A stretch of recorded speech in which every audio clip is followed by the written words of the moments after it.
नमस्कार दोस्तों, आप सभी का स्वागत है आपके अपने यूट्यूब चैनल पर। बीएड प्रथम सेमेस्टर के प्रश्नों की श्रृंखला में सत्र 24-25 के द्वितीय प्रश्न पत्र साइकोलॉजिकल पर्सपेक्टिव ऑफ एजुकेशन, शिक्षा के मनोवैज्ञानिक परिप्रेक्ष्य, यह प्रश्न पत्र है 2024-25 का, जो कि आपके आगामी परीक्षा के लिए भी महत्वपूर्ण है। जैसा कि आपको पैटर्न पता ही होगा, पिछला प्रश्न पत्र आपने ज़रूर देखा होगा। अगर पिछला प्रश्न पत्र नहीं देखा है तो उसको डिटेल में देख लीजिएगा, आपको बहुत सी चीज़ें वहाँ पर जानने को मिल जाएगी। तो चलिए शुरू करते हैं। आपको प्लेलिस्ट में सन 2020, 21, 22, 23 व 24 इन 5 वर्षों के प्रश्न पत्रों की श्रृंखला का प्लेलिस्ट मिल जाएगा। तो उसमें आपको ढेर सारी वीडियो मिल जाएंगी। हर प्रश्न पत्र की एक एक विषय की आपके 5-5 वीडियो मिल जाएगी प्रश्न पत्रों की, तो देख लीजिएगा, बहुत ही महत्वपूर्ण होगा। आपको गेस भी लग जाएगा कि कैसे आपके प्रश्न पत्र में आता है। जैसा कि आपको पता ही है कि कुल 3 खंडों में प्रश्न पत्र विभाजित होता है। तो खंड ए में अति लघु उत्तरीय प्रश्न, जहाँ पर आपको 3 प्रश्न अटेम्प्ट करने हैं 5 प्रश्नों में, और प्रत्येक प्रश्न 3 अंक का है और 50 शब्दों में आपको इस खंड को लिखना है। तो पहला प्रश्न है, बहुत ज़्यादा समय नहीं लेंगे क्योंकि पिछली वीडियो में बहुत डिटेल से बताया जा चुका है। Explain briefly the meaning of educational psychology, शिक्षा मनोवैज्ञानिक का अर्थ संक्षेप में बताइए। दूसरा है शिक्षण सूत्रों का नाम लिखिए, mention the names of maxims of teaching. तीसरा प्रश्न है अधिगम से आप क्या समझते हैं, what do you understand by learning. चौथा प्रश्न है explain the meaning of program instruction, अभिक्रमिक अनुदेशन का अर्थ बताइए। और अंतिम प्रश्न है सोच में शिक्षण का अर्थ बताइए, explain the meaning of micro teaching. यह प्रश्न पत्र है अति लघु उत्तरीय का, जहाँ पर आपको 5 प्रश्नों में से किन्हीं 3 प्रश्नों का उत्तर देना है। अब हम आते हैं खंड बा में, सेक्शन बी में, जहाँ पर आपको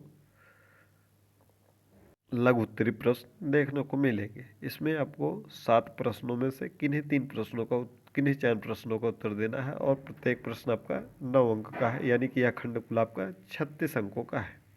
पहला प्रश्न है अधिगम अंतरण क्या है, इसके विभिन्न प्रकारों की व्याख्या कीजिए।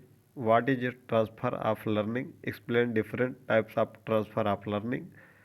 अगला प्रश्न है थॉर्नडाइक द्वारा प्रतिपादित सीखने की उद्दीपन अनुक्रिया एसआर सिद्धांत की व्याख्या कीजिए, यानी कि एसआर थ्योरी के बारे में आपको बताना है। ठीक है, स्टिमुलस रिस्पांस जिसको हम बोलते हैं, यह थॉर्नडाइक द्वारा दिया गया है, इसके सिद्धांत को बताना है। इसको आप अच्छे से तैयार भी कर लीजिएगा। ये सिद्धांत आपको जहाँ भी आपका सीडीपी से प्रश्न आएगा, ये प्रश्न आपके लिए बहुत ही महत्वपूर्ण होगा। तो इसको केवल बीएड के लिए मत तैयार करिएगा, इसको आगे के लिए भी तैयार कर लीजिएगा, बहुत ही आपको फ़ायदा देगा। अगला प्रश्न है ओवरहेड प्रोजेक्टर ओएचपी के बारे में संक्षेप में प्रकाश डालिए। Briefly highlight about overhead projector OHP के बारे में। अगला प्रश्न है अधिगम वक्र के प्रकार पर प्रकाश डालिए, highlight on the types of learning curve. अगला प्रश्न है साखी अभिक्रमित अनुदेशन पर विस्तार पूर्वक प्रकाश डालिए, illuminate on the liner programme instruction in detail. अगला प्रश्न है शिक्षण कौशल क्या है, किसी एक शिक्षण कौशल को लेकर सूक्ष्म शिक्षण पाठ्य योजना बताइए। What are teaching skills, prepare a micro lesson plan based on any one teaching skill. और अगला प्रश्न है इसमें सेक्शन बी में explain the meaning and characteristics of e learning, e learning का अर्थ एवं विशेषता बताइए। बहुत ही महत्वपूर्ण प्रश्न है, इसको तैयार कर लीजिएगा, यह आपकी आगामी परीक्षा के लिए बहुत महत्वपूर्ण है। ई अधिगम का अर्थ एवं विशेषताएं बताइए। ये है खंड आ और खंड बा के प्रश्न। अब हम खंड स में आते हैं, जहाँ पर दीर्घ उत्तरीय प्रश्न देखने को मिलेंगे। एक प्रश्न आपका 15 अंक का है और किन्हीं 2 प्रश्नों को आपके उत्तर देने हैं, और 475 शब्दों में। तो चलिए इसमें से देखते हैं कौन कौन से प्रश्न आए हैं और कौन कौन से प्रश्न आपके आगामी परीक्षा के लिए महत्वपूर्ण होंगे।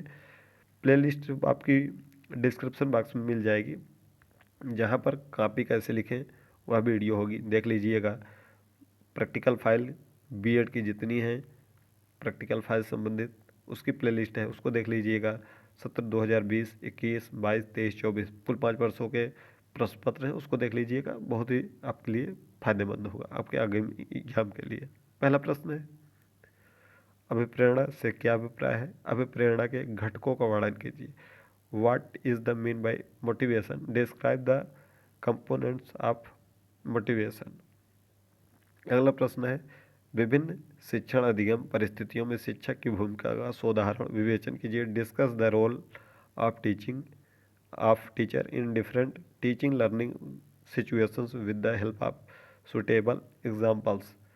अगला प्रश्न है, explain teacher behaviour, describe Flanders instruction analysis, explaining the meaning of the instruction analysis. शिक्षक व्यवहार की व्याख्या कीजिए।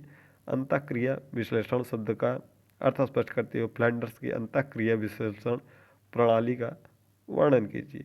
और अंतिम प्रश्न है दीर्घोत्तरीय प्रश्न में, गैने के अधिगम पदानुक्रम की सविस्तार व्याख्या कीजिए। Explain in detail Gagne learning ji.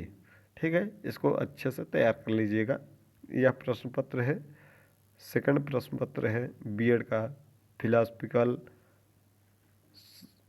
Psychological perspective of education, शिक्षा के मनोवैज्ञानिक परिप्रेक्ष्य। बीएड से संबंधित और जो भी महत्वपूर्ण अपडेट हैं वह सब प्लेलिस्ट में है। इस विश्वविद्यालय से संबंधित जो भी आपको अपडेट चाहिए वह आप चैनल पर विजिट करेंगे, आपको एक एक अपडेट मिल जाएंगी, चाहे आपको बीएड से संबंधित हो या किसी अन्य पाठ्यक्रम से संबंधित हो, वह सब मिल जाएगी। साथ ही साथ डिस्क्रिप्शन बॉक्स में आपको व्हाट्सएप चैनल का लिंक मिल जाएगा, एक टेलीग्राम चैनल का लिंक मिल जाएगा, जहाँ पर जो भी अपडेट आपको रहती हैं वहाँ पर प्रोवाइड कराई जाती हैं। साथ ही साथ जो कुछ भी पीडीएफ वगैरह हैं वह भी प्रोवाइड कराए जाते हैं। तो आप टेलीग्राम चैनल और व्हाट्सएप चैनल ज्वाइन कर लीजिएगा। कोई और क्वेरी हो तो कमेंट बॉक्स में कमेंट कर दीजिएगा, हम उसका रिप्लाई कर देंगे।